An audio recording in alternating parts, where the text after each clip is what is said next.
Good afternoon and welcome to another edition of COVID Calls. Today we're going to be discussing parenting, teaching, and schools in general. Obviously, a lot of us are stuck at home learning online. A lot of children are learning online, and teachers are having to adapt, and schools are having to adapt. So today we're going to be speaking to school principal Annemarie Carabot from St. Michael's. We're going to be speaking to a parent who is, having some struggles keeping his kids in check and getting them to pay attention to online classes and some of the difficulties with juggling the work-life balance. We'll also be speaking to a wonderful school child who's going to be talking to us about her experiences as well. So I'm just going to bring everyone on the stream and start. So we've got Annemarie Carabot. We've got Kevin Naudi, superstar stand-up comedian, and we've got superstar chef Gwen as well. Can you all hear me? Are you all here? Yes. Okay, excellent.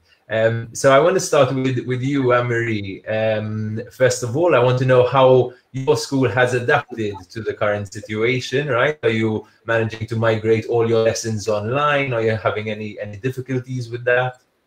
Okay. So this all came about 12th March is when we closed school. Just suddenly found ourselves at home. Everybody in a panic, obviously. Okay, what are we going to do? We have to provide a service to these kids. They need to learn. Teaching needs to go on. So we all put our heads together, the leadership team. We brought in, obviously, the IT people and started to investigate the different platforms. But in the meantime, we gave the kids work to do online with explanations, with PowerPoints, with YouTube, but we needed to find a platform where we could go live face-to-face with kids. We chose Microsoft Teams for this. So obviously, following that, the management team had to get all the training, the teachers, the LSCs, everybody, all the training that needed to go into it. We went live on the 1st of April, just for 3 days initially, so that we just get a feel of how this works and the interaction with the kids. It was a really exciting day. I was so excited because we met in the assembly hall, because we have assemblies as well. I was really happy to meet the kids and everybody, unmuting their mics. So we were very excited about it. And we tried it for 3 days, obviously. And then in the 2-week Easter break, we were in line, teachers helping each other. I mean, I am impressed by our staff. I have to tell them here. I am totally impressed. They are wonderful, from kinder to senior, wonderful. The management team. Anyway, so we had our training, and now since the 20th of April, third term commenced, and it's a full-blown timetable, lessons, but apart from the lessons, because they have, we start at 8:30, we call it meet and greet. And the kids all just chat and have fun. 8:45 lessons start, and they go on till 9:30. Right? It's 45 minutes.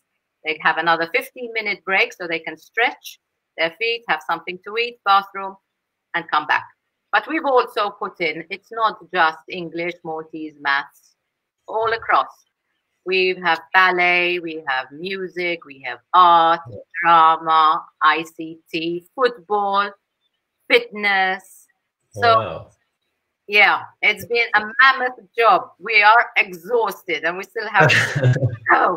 Okay, so I'll be asking you a bit more about the details around that as well, but sounds really interesting. But I want to hear as well the parents' perspective. Kevin, is it as wonderful? I know you don't go to your kids don't go to the same school, but I want to know, is it as wonderful as it sounds, or is it a bit more hectic from a parent's perspective? No, I said no, as in not to the same school. Not no, it's not as fun. it's from a parent's point of view, the only difference is that, you know, it's like the uncle and the aunt, that they get to say bye at the end. Whilst we kind of have the effort of the homeschooling, and then they stay here. Which is great, because, I mean, you obviously have to try and balance them up between work. Like, for example, take today and yesterday. I have a very, very bad wisdom tooth. I'm home. I had to remove it, but then I had to have Kate with homework in the morning. Thankfully, there's my wife as well, who does, I'd say, 80% of what, you know, of what we do with them. The thing is, I rely on my wife a bit more when it comes to the homeschooling, because she's a little better in the actual homework. Not coping with the. Have you also found a newfound appreciation for the work of teachers, having to now see it, you know, all day long? I'm going to be very honest. I'm not doing it to get the tap on the shoulder from any teacher around, far from it. But I've always held a huge respect for teachers, and also, in my opinion, I feel they're one of the undervalued professions, in my opinion. I'm not saying just because there's Miss Carabot, but honestly, it's always been my opinion. I know what teachers went through with me. So when I look back, I say, my God, they had more. I don't think you were quiet when you were young. I was absolutely not quiet. But I was never rude. I was never disrespectful. No, okay, fine. Then it's allowed, eh? In fact, teachers used to be like, hey, I have to send you out too. I'm like, hey, all right, understand. Okay. Allowed. So I always had that respect. All I understand is that I understand, to be honest, how hard it is. Because even when they do this video call, and I know it's just not big because the kids are excited because of the video, the amount of miss, and the irrelevant questions that are asked are mind-blowing. Mind-blowing, yeah? Gwen, you're shaking your head. I think it's very relatable to you as well, right? What's it like to be in these online classes? Are you struggling with the technical difficulties? Tell us a bit about it.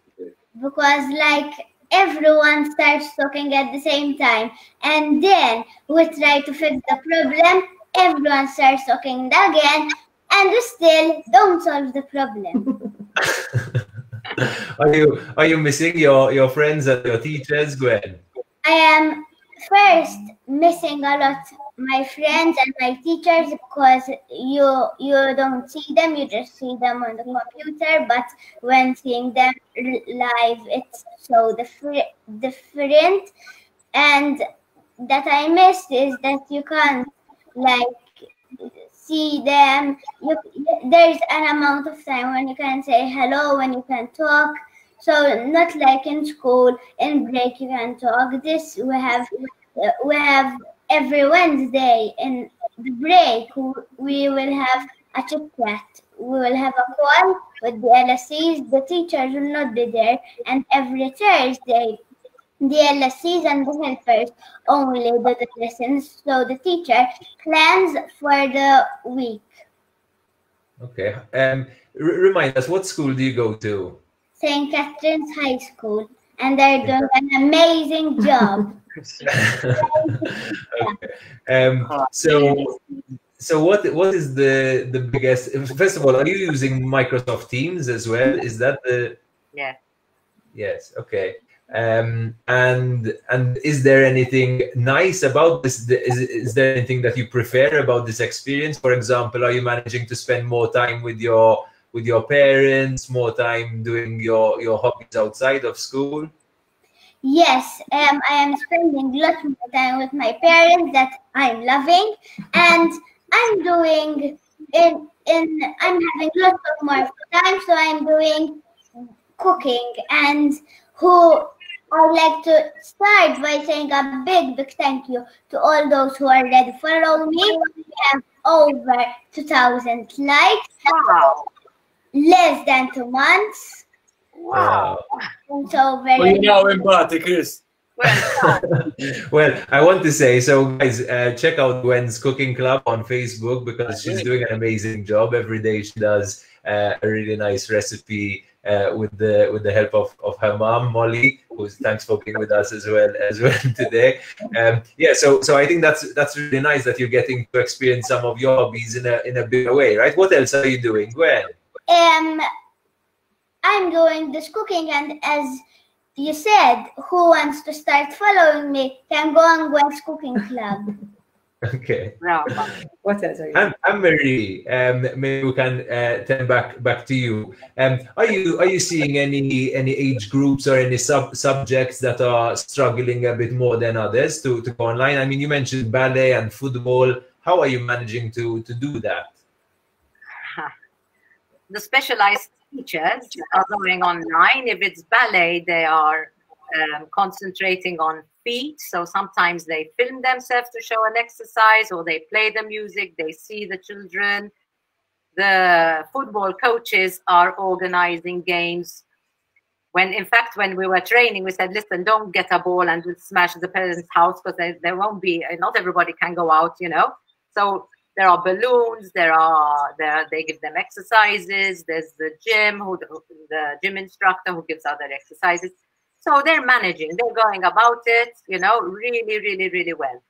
There's a lot of work, but Chris, involved behind the scenes. The teachers have to really, really work, you know, to prepare these lessons. It's a big shift, you know. And do you also need a lot more help from parents? As in, how important is the role of parents now with the online schooling? Look, we're very aware that it is. Kevin is. We're very aware that it is very stressful. A lot of screen time isn't good, right? So we're very aware of that. Parents need to work. Some are working from home. Some have to go to the office. There are little kids. Our teachers have their own little kids whilst they have to teach. I mean, these are realities, and it is really, really hard. You know, everybody had to try and find, you know, a compromise. In fact, we give, for example, a 4-day week, more than 5. We give a catch-up day, we called it. So they have a lot of activities. So at least even the teachers can catch up. Because it's very, very stressful, and you know, your mental health, well-being, everything needs to be seen to, and the parents. I mean, we don't know on their side the troubles that some of them are going through. In fact, I wanted to ask this because there was also a press release about it. I forgot who issued it, but about how there are some students who have fallen off the radar, in the sense that, you know, if their parents aren't making that extra effort to make sure they join the classes, etc., they might just not show up. Are you experiencing that as well? In fact, Chris, what we do is we like to take register in the morning to see if the children are present. And if we see a repeated pattern of children not being there, or if they're there for the first and then we ask them questions and they're not there, we follow up. We follow up with the parents. We see if something is wrong. We also have PSD lessons, sessions, class, or one-to-one. We have the counselor visiting kids, because there are some kids who are terribly stressed with all this. Mm-hmm. So we are trying to provide a service out of our school, but, you know, an online one, reaching out as much as possible. Even the LSEs, they're giving one-to-one tutoring to some of the kids. Mm-hmm. So there's a lot. Yeah. Okay. What about you, Kevin? When you hear Annemarie talking about the struggles of parents, I want to say, like, when we see so many parents on Instagram and Facebook acting as if, you know, there's no problem, it's all great, it's all easy. Is it as easy as it sounds? It's Chris, don't put me in a position, because, you know, I don't hold back. No, because first of all, I think anyone who, you know, posts something like, you know, saying everything's all smooth, okay, I don't mind the positive, you know, the positive side of things, but sometimes I think being a realist is acknowledging everyone's in the same boat. It's not like it's sectioned, this thing. Everyone is in the same boat. I mean, you're in my boat. We're absolutely in the same boat. The only difference, maybe, for example, I mean, enough. I was going and coming from the office more here, but outdated far. My kids are still younger, so they need a hands-on in terms of the homeschooling, which is a bit more stressful. The worst part is when I don't understand the homework because I've had the homework for for a long time, and it's changed, Chris. It was easier when I was younger. And I imagine it's even harder for. I imagine it's even harder for those parents with older children, right? As in where the subjects are get even more complex, right? Oh, sure, cool. I mean, it's sorry, Annemarie, you're on mute. Go ahead. And I'm and teenagers. I mean, we know what teenagers are all about. They may be there, but then they have their mobile. There are a lot of chats going on. I mean, we know all these tricks as well, and trying to see how to go about things. Yeah, it's hard, yeah. And I would say, Kevin, rather than we're all in the same boat, we're all in the same storm. For sure. We're all in the same storm. Very true, actually. No, the thing I was saying, in fact, I like speak, Gwen, tell us. We really must appreciate the hard work that the teachers are doing, because if it wasn't for the teachers, we wouldn't have these online lessons. Yeah, Thank you, Han. I love you. In fact, Annemarie, so I know obviously there's been some considerable reduction of school fees by the independent schools, but on the plus side, teachers are not out of work, right? You're still managing to pay everybody and maintained their salary as well. There's not been any reduction. Yes, and the parents we gave the parents, all the independent sector, 35% discount from the school fees. Yes. Oh, nice. Okay, excellent. Gwen, another aspect of this new life is not being able to see our grandparents as well, right? Who were obviously a big part of our lives beforehand. What's that been like for you? Because like every week we used to go and see my grandparents, and now I can't even see them. I just can talk to them on the phone, and it's so different than seeing them on a screen and seeing them live. Are they good at the technology side of things, or are they also like, miss, I can't see you? Not at all. Okay, so you're struggling with that. So when some people say that this new life that we're living at the moment is very positive, there are a lot of positive aspects to it. From a school, from the side of things of school, do you really miss it? Do you want to go back, or do you like this new life? How are you seeing that? I love school more than anything, so I prefer going to school and sleeping at school. Yes, living at school than this, but we still must appreciate it, even if we don't like it that much, because they are trying their best to give us the message they need and doing the best they can so they can teach us as if we're at school. You're a lovely girl, Gwen. On that note, Annemarie, do you have any insights into sort of when people can expect to start going to school again, or any exams? I wish I could, because obviously planning now at this stage, whether we're going back in October, or are we going to remain as we are and go back in January? I mean, I don't know, but the government is advertising summer school. So I don't know if they're going to do summer school. I don't know if there's going to be October school, or they're going to stop summer school. I have no idea. I wish we would go back, because like Gwen said, I miss it so much. I miss the kids, because one of the biggest challenges as well, apart from giving, these lessons, is the face-to-face, the contact with the students, the body language. Are they understanding? Are they fine the screen? Are they happy, or are they struggling with something that you're not? Is something bothering them? No. We don't see it. And that's a very important part, Gwen, go ahead. You want to say something?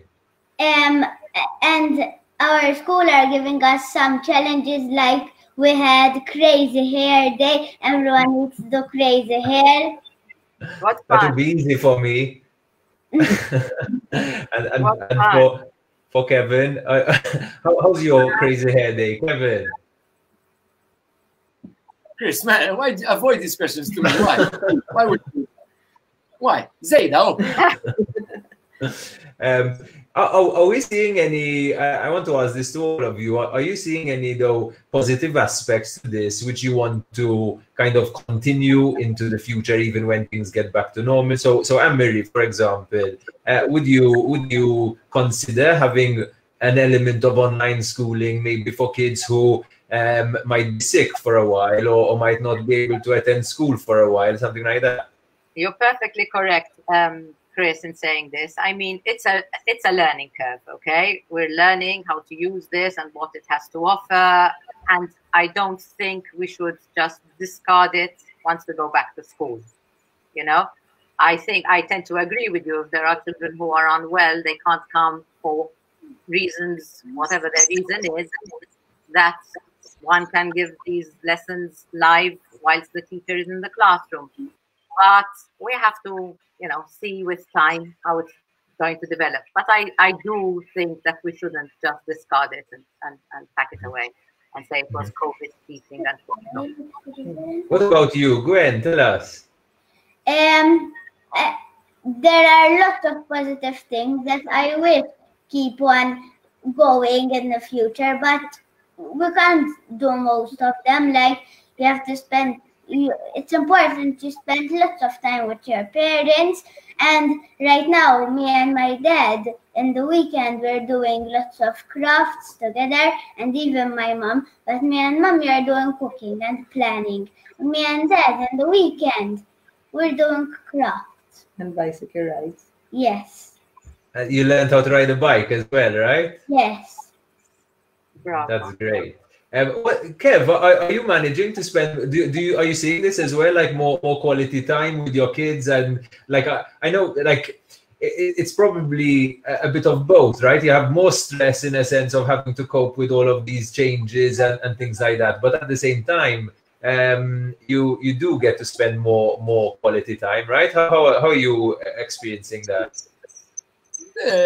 The quality thing is, I mean, obviously, even when we were, I always say this: who defines what is normal? You know what I mean? I mean, we're in a new norm. Obviously, that's a fact. And way forward is going to be a different kind of things. I think there are a lot of things that we can and should take from what happened in this situation, what is happening. I'm mainly, I will insist on the hygiene side of things, just the obliviousness we had to certain hygiene beforehand. I mean, I haven't been sick since the beginning of this COVID because I'm always being hygiene. You know what I mean? The hand washing thing, we needed something like this kind of thing to have it implemented. We should always be washing our hands all the time, so to say. So these little things, staying at home, quality time. Obviously, I made up for a lot of time, you know, with Gili, I mean, after the office, I have the radio, and then I come home. But that 1 hour, I make it full quality as much as I could. Now I've made up for that time. Now I need to go back a little bit to the routine. The thing is, I don't miss the rushed. I don't miss being rushed. I think everyone should understand that. I think anyone who misses traffic is slightly, you know, I mean, how do you miss traffic? How do you miss getting up in a hurry and having to that is something that I think we need to really, really grasp and understand the meaning of making our own time, working from home. I think needs to be a highly implemented thing moving forward. It is obviously depending on your work, obviously, but you know, there are a lot of things that I think we can pinpoint and say, okay, this can work like that, this can work like that, and this can work like that. I'm not saying people don't go back to work because work is needed. Motivation is needed, you know. I think interaction is the one thing I missed most. Personally, not as a parent only, as a friend, as a son, and everything. I think the physical approach to my friends and that affected me a bit, obviously, and that causes stress, and then it's just a domino effect, obviously. Would you ever consider homeschooling in general? Kevin, like we know, like in some countries, you know, homeschooling is quite popular for various reasons. Is that something you would ever opt for? Me no comprende inglese? I'm joking. maybe homeschooling for yourself. Eh? Look, you're laughing, but it's true. As if I can. I mean, I try, I promise, but I can't. I need to learn more myself, and then I'll maybe I do little things. Like, for example, I told Kay, my daughter, last time, for example, the hardest thing, like Miss Carabot mentioned, is the routine to understand you're behind the screen after all. So one of the times, for example, I have a YouTube thing and I just do a bell, like in Ampina, like she's starting her class. I dressed up in a uniform one of the days and she got more into it, kind of thing. These little things, can you do it every day?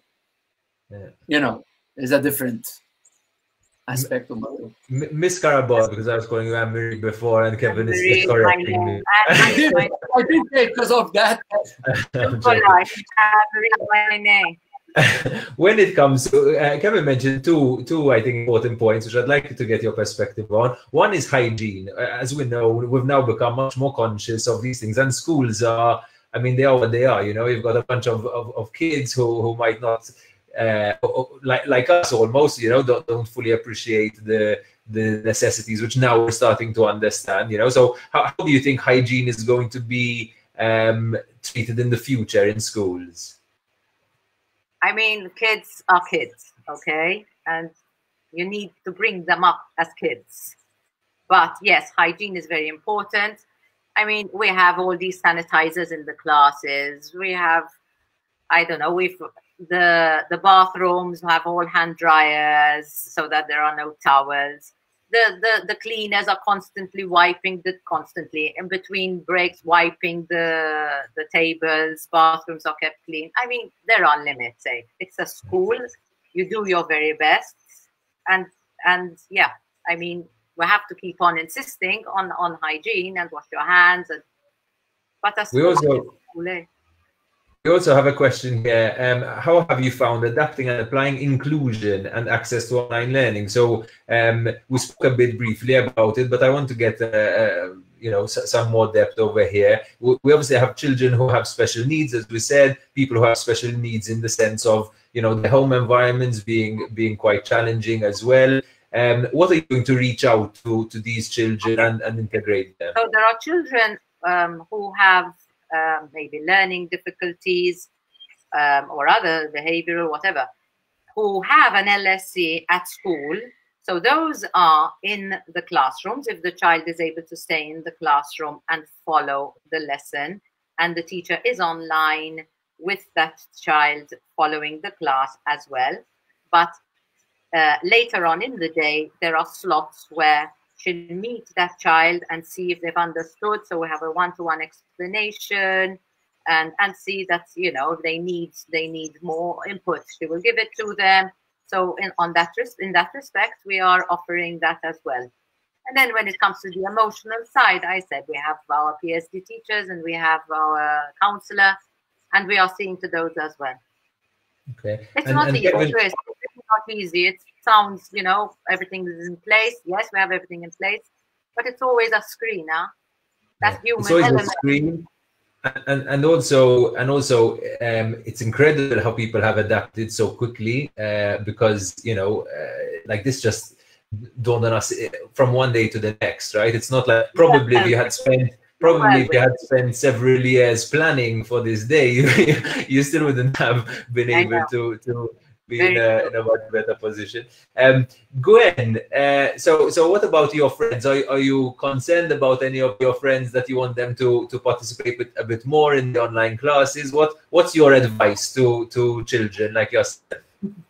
I first want to say that before the school closed, everyone's like, hey, yeah, the school is closing, yeah, we're home. But then when we were at home, a lot of the children had fun, but a lot of them did not. A lot of them are saying, when is school going to open?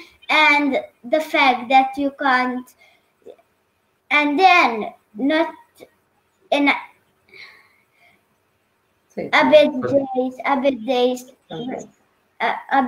before today, we went to pick up our remaining things, because can you imagine of those of the minivans especially carrying their bag 3 kilos. I gave an example. Yeah, so you had to go back to school and pick up all your belongings. No, our parents, not us. Your parents, yeah. And did you forget anything at school and that you still need?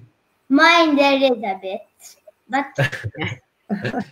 Kevin also forgot some stuff. Kev, what did you forget?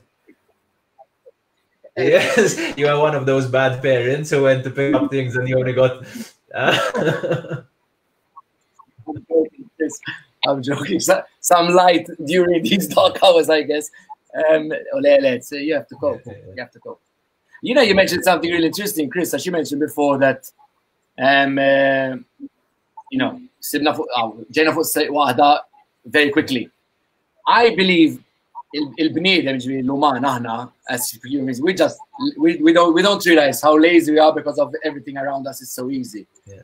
When things things happen very quickly. When البني reacts very, very, very fast and very effectively. We're just lazy. We've made our minds a bit, you know, and I think we overcomplicate as well, right? So for example, if you had asked business owners before, if you asked business owners before, you know, could everyone be remote working? We'd all tell you, no, it's impossible, it won't work, it's then blah blah. And then if you're forced to do it, it suddenly starts to work, right? And in fact, I wanted to ask you, Annemarie, about something Kevin said about the pace. I know that some people are experiencing a slower pace because maybe work has reduced and things like that. Maybe they're out of a job even, you know. But for other people, this new life has become even more hectic because, like you said, you know, dealing with all the technology and trying to organize very, very complex systems. In your case, I don't think the pace has reduced much, right? Nope, not at all. In my personal life, oh my God, it's a whirlwind. No, it just keeps going. Just keeps going. But it's what it is, and that's how we're going to do it till June. But I have a fantastic team, so we'll share, you know. Yeah. And Annemarie, do you have any teachers who are really struggling with this? So I'm sure that there are some teachers who are performing well. Who found it difficult. Yes, we did. But we gave one-to-one tutoring as well. And we're all the time there. The support is there. So when the classes are going on, there are people visiting the classes to see if they need any help. Okay. Very so good. We try and keep the pace going as much as possible. Yeah. Gwen, let's start to conclude. What's your advice to children like yourself who might be really missing school and trying to make the most of their time at home as well? What do you tell them to inspire them? To keep on going, not stay watching TV all day. And I came up with the idea of cooking, and then exactly the day after the school closed, I opened this Facebook page, Cooking Club, and I had fun doing these recipes, and I said I'm going to share them and keep doing them.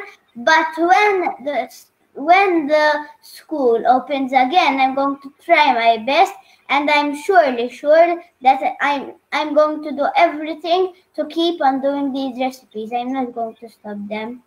You really should, because one, they're amazing. Two, you're a fantastic person, and it's really nice to see you enjoying your time so much. And I must say, Molly, first of all, well done for raising such an amazing kid.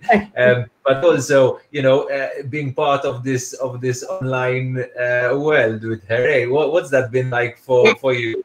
It is a bit hectic. I mean, it's not in my comfort zone to be so online. I'm not so online friendly thing, but obviously you have to adapt. I mean, we are, as Kevin said, we're all in the same boat, floating in the same boat. So basically, we have to make the most of it to keep positive. And stay in, so this coronavirus will go away quickly. And you don't need to keep sailing in your boat if you want. Thank you very, very much. I probably wonder who the kid in the chat is, right? You're the kid in the chat, Kev. You're the kid on the spot, not Gwen. Okay, so thank you all for being with us. I think it was really nice to get this experience, and also maybe for parents, for teachers, and for school children to sort of examine a bit these realities as well. So good luck with your Facebook page, Gwen. We'll just mention it one last time. Gwen's Cooking Club on Facebook. Make sure you like it. Let's take those 2,000 up to 5,000. Kevin, thank you very much for always keeping it light and giving us a real perspective. Also, congratulations on being a nominee in the Lovin social media award, right? Daddy influencer. And Annemarie, thank you so much for being with us and sharing your experience as well. And good luck to all your teachers and LSCs and students. And a big shout out to all the other schools as well who are adapting to this new reality. Hopefully, as Gwen said, we can all, this can pass, especially if we all stay home and do all the things that and then if we do our effort, we will stay in. Everything will pass quickly, but we all have to do our efforts as much as we can, and not say, okay, I'm going to go out because I'm bored. Everyone's the same, so not only you're bored, everyone's bored inside. But like me, I am not getting that bored, because instead of saying, okay, I'm going to do a day watching TV, I'm going to spend some time doing my schoolwork first, and then I'm going to do my recipes, and then do what I wish to do. And then maybe there's always something to do. Bravo, Gwen. Bravo. Thank you. Give me 5, Gwen. Give me 5. And then maybe do a Skype call with your nanny and teach them how to use Skype. Yeah. Yeah. Thank you very, very much, guys. Thanks for being with us again. Bye-bye. So that was COVID Calls, a really sweet edition with our superstar Gwen from Gwen's Cooking Club, Kevin Naudi, comedian and daddy influencer, and Annemarie Carabot from St. Michael's School. Hope you enjoyed that, and do share with us, keep sharing with us your experiences of this new COVID reality. We'll be with you tomorrow to talk about how COVID is affecting the transport sector. So we'll have Transport Minister Ian Borge with us on the call, and a number of other people in the transport sector. So check us out tomorrow at 11 a.m. Thank you very much.